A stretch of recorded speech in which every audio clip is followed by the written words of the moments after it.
the cash register at the grocery store and they ring everything up and you're like, oh my goodness, how did I spend that much money? Right?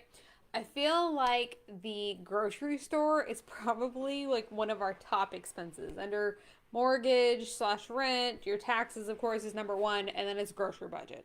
So, what can you do to set yourself up so that you have savings in the kitchen without sacrificing the yummy food and the food that is um, good for you as well? Because I know a lot of us are on a health journey also, and we want to make sure that we're having yummy food but without blowing our budget. So if that is you and that has been a struggle for you, I know that this strategy is going to be a game changer. So before we dive into that, though, I'm going to quickly introduce myself. If we haven't met before, my name is Amy Circa, and I'm the Money Confidence Coach and founder of Money Masters Inner Circle. So I help moms like you to master your money by creating confidence in your ability to be able to solve the money problem, so you can stop living paycheck to paycheck and instead create options, security, and build wealth.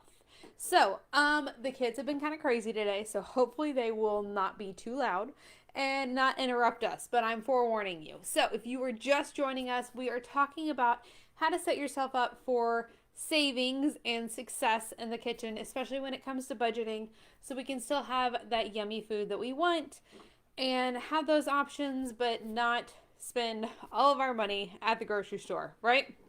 So let's go ahead and dive in. I've got a couple tips for you today. And Brooklyn's going to take her wagon out. Okay, bye, Brooklyn. Bye. So the first thing that was probably the biggest game changer is something that I do once a month. Now, bye. I love you too. I'll see you later. Shut the door behind you. So the biggest game changer for me.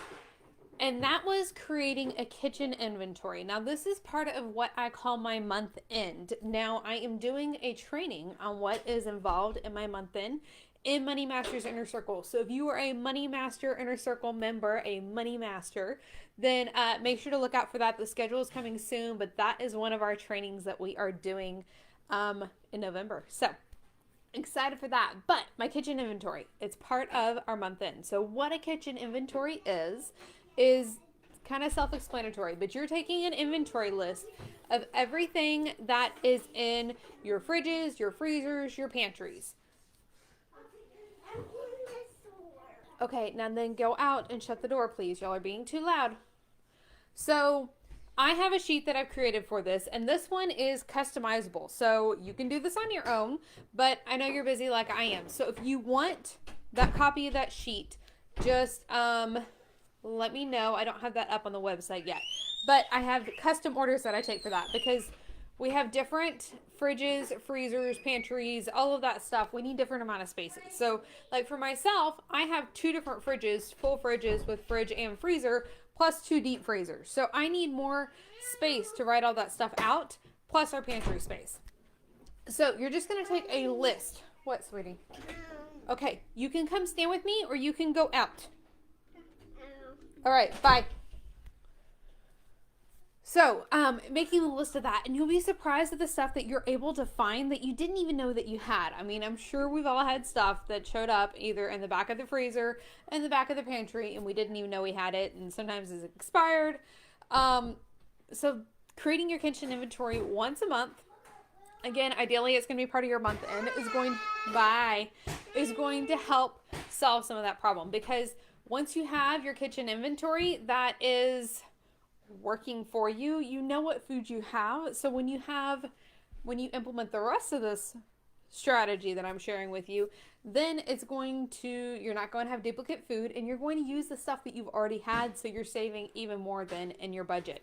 So that is our kitchen inventory. That's our number one thing that I recommend that you do. The second thing that we need to do is our meal planning, and really 2 and 3 are going to be working into there. Sweetie, I need you to stop going in and out. You were too loud. Okay, so meal planning. I personally plan 6 meals a week. We typically only need 5 because one night a week is going to be leftovers, and then typically the other night of the week we are doing takeout of some sort. But I plan for 6.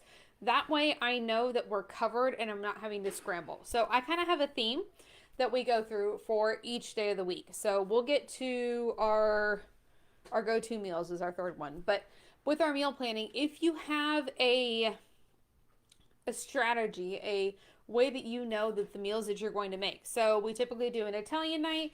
We typically do a Mexican night, which typically ends up being some form of tacos, nachos, something like that. We have what I call a simple night. And then the others kind of rotate. We do a seafood night at least every other week. Trying to think of what other categories I have. I should look, huh? We do a chicken night, and then the other one's kind of an other. So beef, pork, other types of meats. So we rotate between those. So this here is my trusty clipboard here that has all of this information on here. So when you create your meal planning, if you plan out your meals ahead of time, then you, of course, can create your grocery list from what you actually need. We're going to utilize our kitchen inventory to help make sure we're not buying duplicates. And then you're going to the store with intention on what we actually need. Now, grocery pickups can be a lifesaver, especially for those of us who tend to like to pick up extra things. My husband does this a lot, so he has a limit that he gets one extra thing when we go to the grocery store together. So, but grocery pickups are going to eliminate some of that.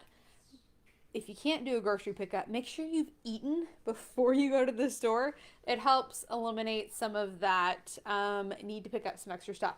So when you have your meal planning, yes, you can plan out your 6 meals for the week, but maybe you're sitting down and thinking like, okay, I don't know what to make. Like I don't have a list. So what you do is you have a meal inventory, which is kind of what I have here. Let me flip it over.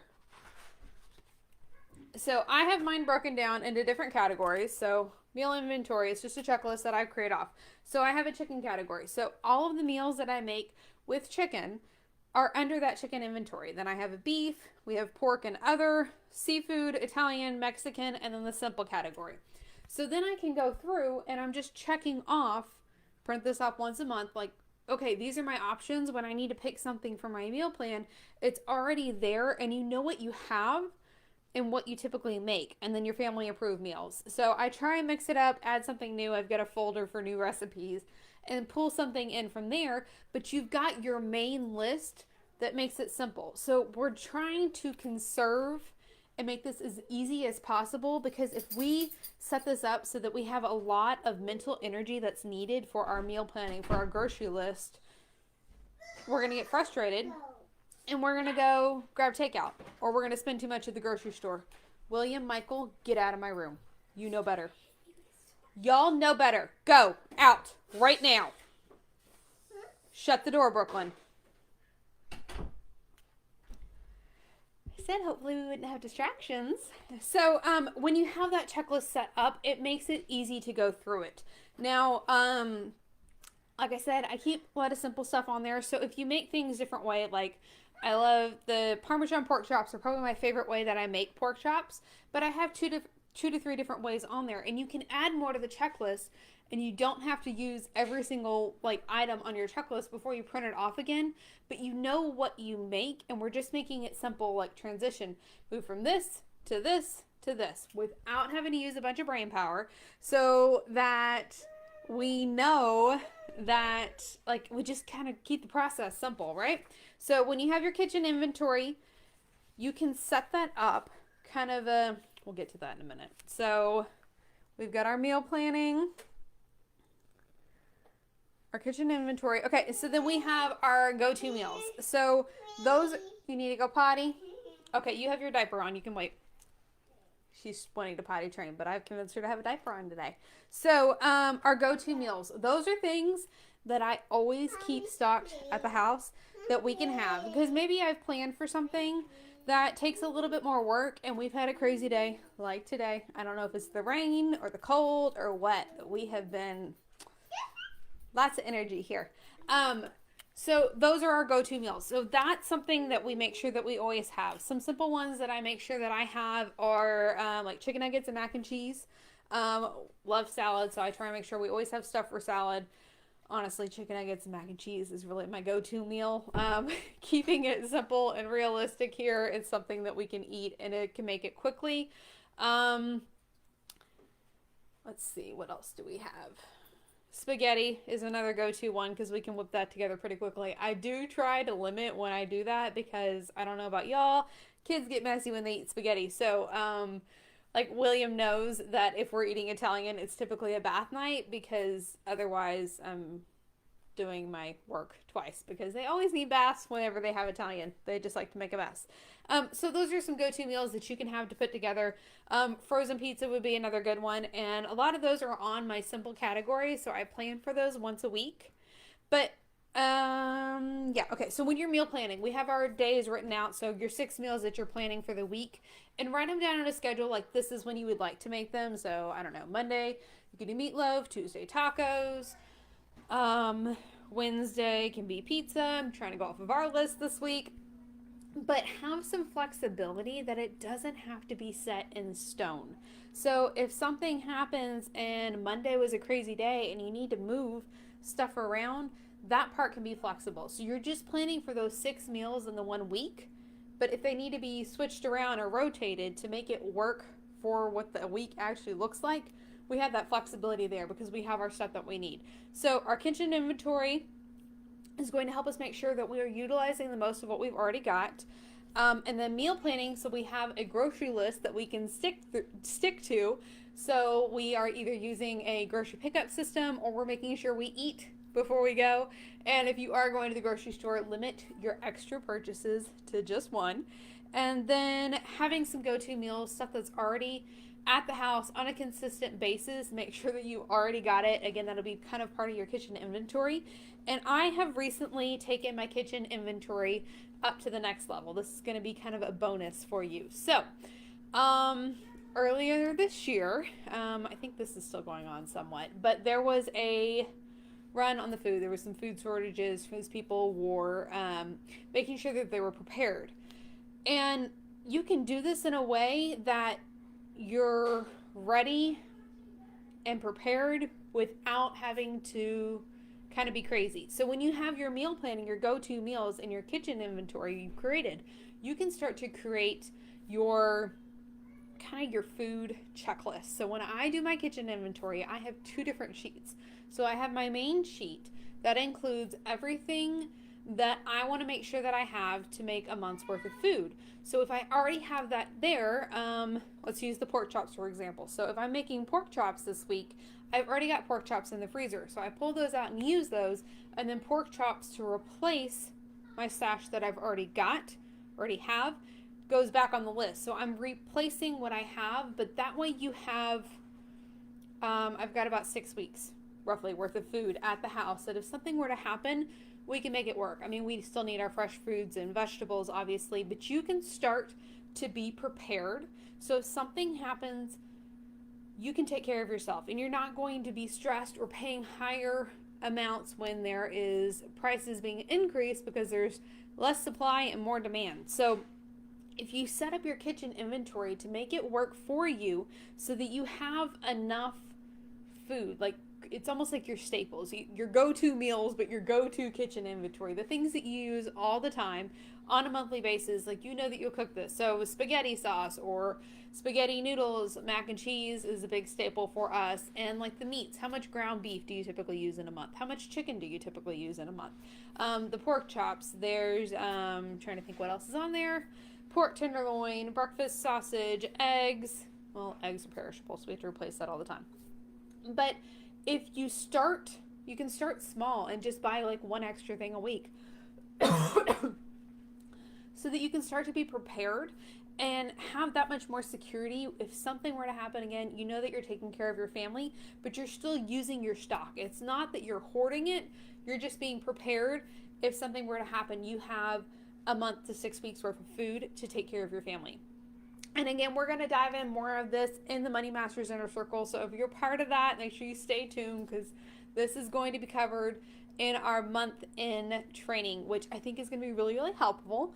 But quickly recap here because I know I covered several different things. So the first thing we need to make sure that we have is a kitchen inventory, that way we know what we have to utilize. The second thing was to use meal planning and be flexible with our meal planning.